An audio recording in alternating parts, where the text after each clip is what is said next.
Now, he first shot to fame in the iconic boy band Boyzone before embarking on a successful solo career. Away from the stage, Ronan is a radio DJ, father of 5 and loose man.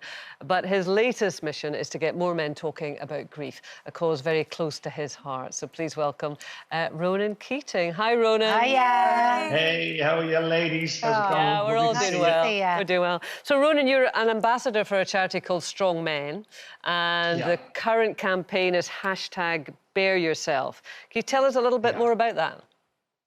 Well, basically, it's trying to encourage men to be more open and speak about grief. Mainly, Strong Men deals with men dealing with grief, and the most important part is to be able to talk to each other.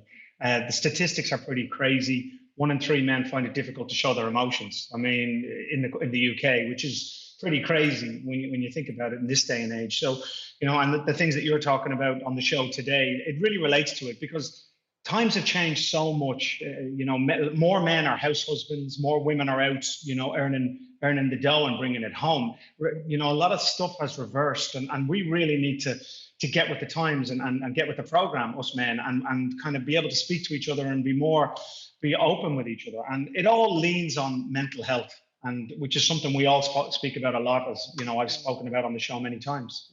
Ronan, do you think there was a time in your life that made you think more about your mental health? Or do you think just as you've got older and the kids have got older that you've looked into it more? Or do you think there was a pinnacle moment that made you think, I'm not looking after myself mentally here? Yeah, I think there's lots of different times. I think in your 20s, you think you know it all.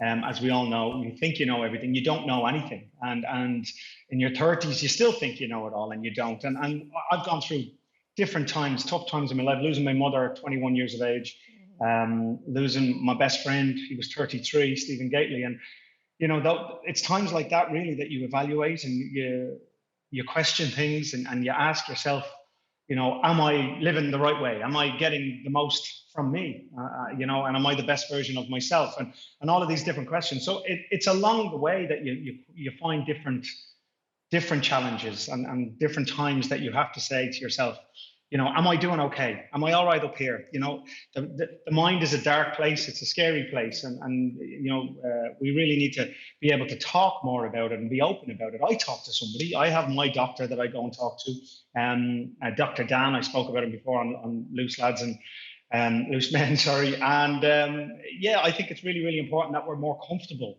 with that, with talking about that. But that's what's really important, being comfortable with it, being able to talk to each other.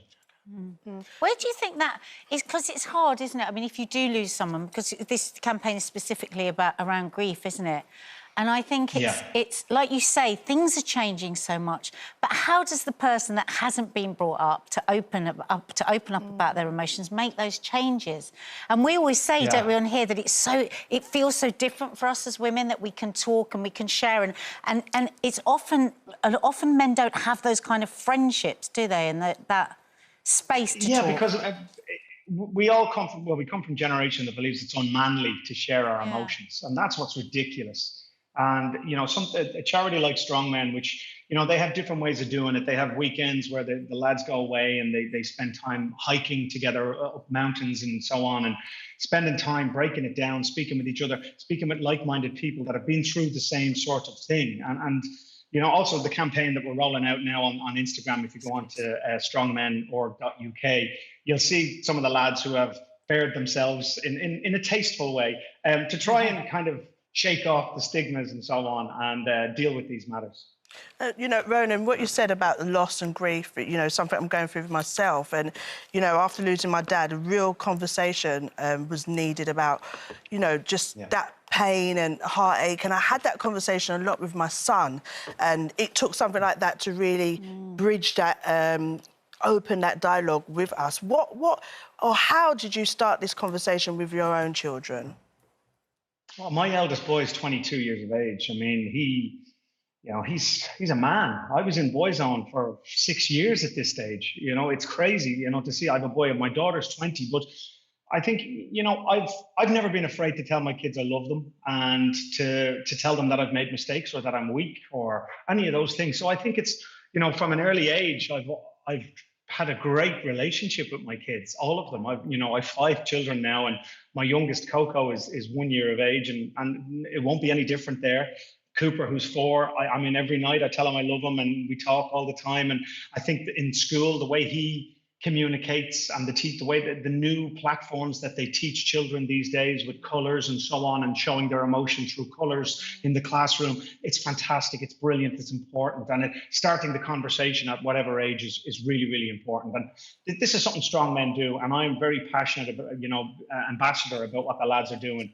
F and Dan, what they do, the lads are amazing, and I salute them, and I'm honoured to be an ambassador.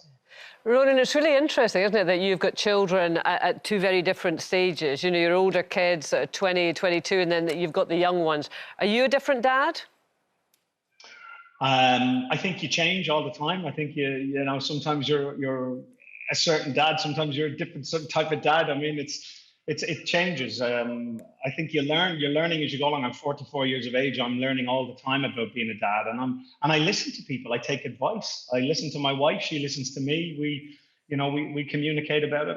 I try to be a good dad. I'm spending more time now than ever before at home. So talking about the paternity leave that you're talking about later in the show, Coco was born 4 days into lockdown last year. I got to spend 8-10 months at home. And to change every nappy and to be part of every bath and bedtime, and it was amazing. It's a wonderful experience, and I've loved every minute of it. I've got goosebumps. Well, Ronan, listen, thanks so much for speaking Thank to you. us today. Thank Strong you. men. Thanks for allowing us. And #bear yourself. Yeah. And if you've been affected by anything that Ronan has been talking about, there are helplines on our website.